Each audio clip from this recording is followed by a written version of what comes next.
I think historically, if you think about, especially from a technology purchase perspective, for the longest time, it was kind of just there was safety in going with the big guys, right? It's, hey, I'll pick AT&T, or nobody got fired for choosing IBM or Cisco, whoever that was.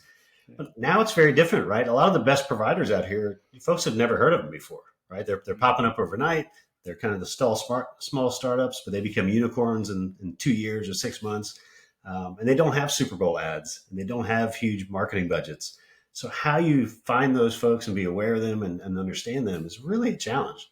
I mean, we always kind of use the tagline of it, that marketplace is like a jungle. Our guides, we're to be a guide and just help them not step on snakes along the way, right? That's kind of how we look at it. Is we're Yeah. help you not make a bad decision as you go through this Yeah. process. No, it's interesting you said that. I was made aware of a company that do websites called Lovable. I think they're like $1 billion valuation in less than 12 months, something Right? like that. I mean, It's it's incredible. crazy.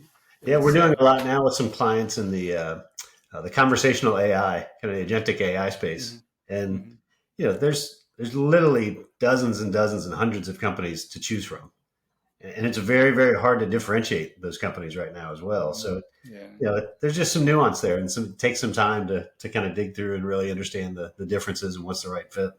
Yeah, no, for sure. And so I'm kind of taking to you said four-ish years in business and things like that. So what, maybe one of your proudest moments, something that maybe this Fast 50 recognition or something along those lines as Yeah, far we as the, you're referencing recently. So we did get named in the past few weeks. The Jacksonville Business Journal has a category they do for the fastest 50 growing businesses, in the area. And we got nominated for that, and ended up getting named as part of that group. So it was a great validation point for us as a business, just to kind of help us feel like we're continuing kind of on the same track. So there's been some things like that. Certainly some accolades and awards we've gotten over the last few years. This is great, and that makes you feel good. But I think our biggest thing I pride myself in as CEO of the company is we've have 100% client retention since we started the company. So it's a big focus for us. It's really heavy on the relationship side.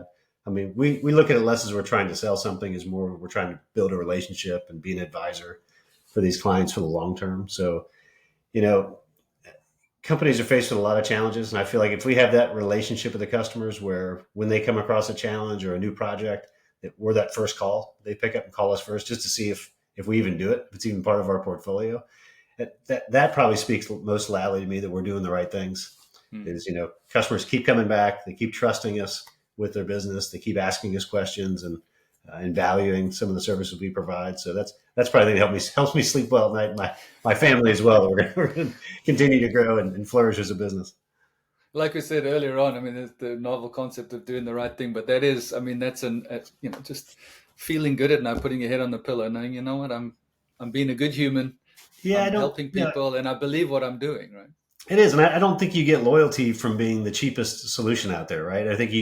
you get that loyalty and you get that win by being the most trusted, voice in the room when you're talking to clients. So, Mhm. we take it pretty seriously. We try and invest a lot in our own education, and we have a good network of folks we can kind of pull on to make sure we're constantly giving good advice, bringing ideas to our customers, and helping educate them. It's a big part of what we try and do as well.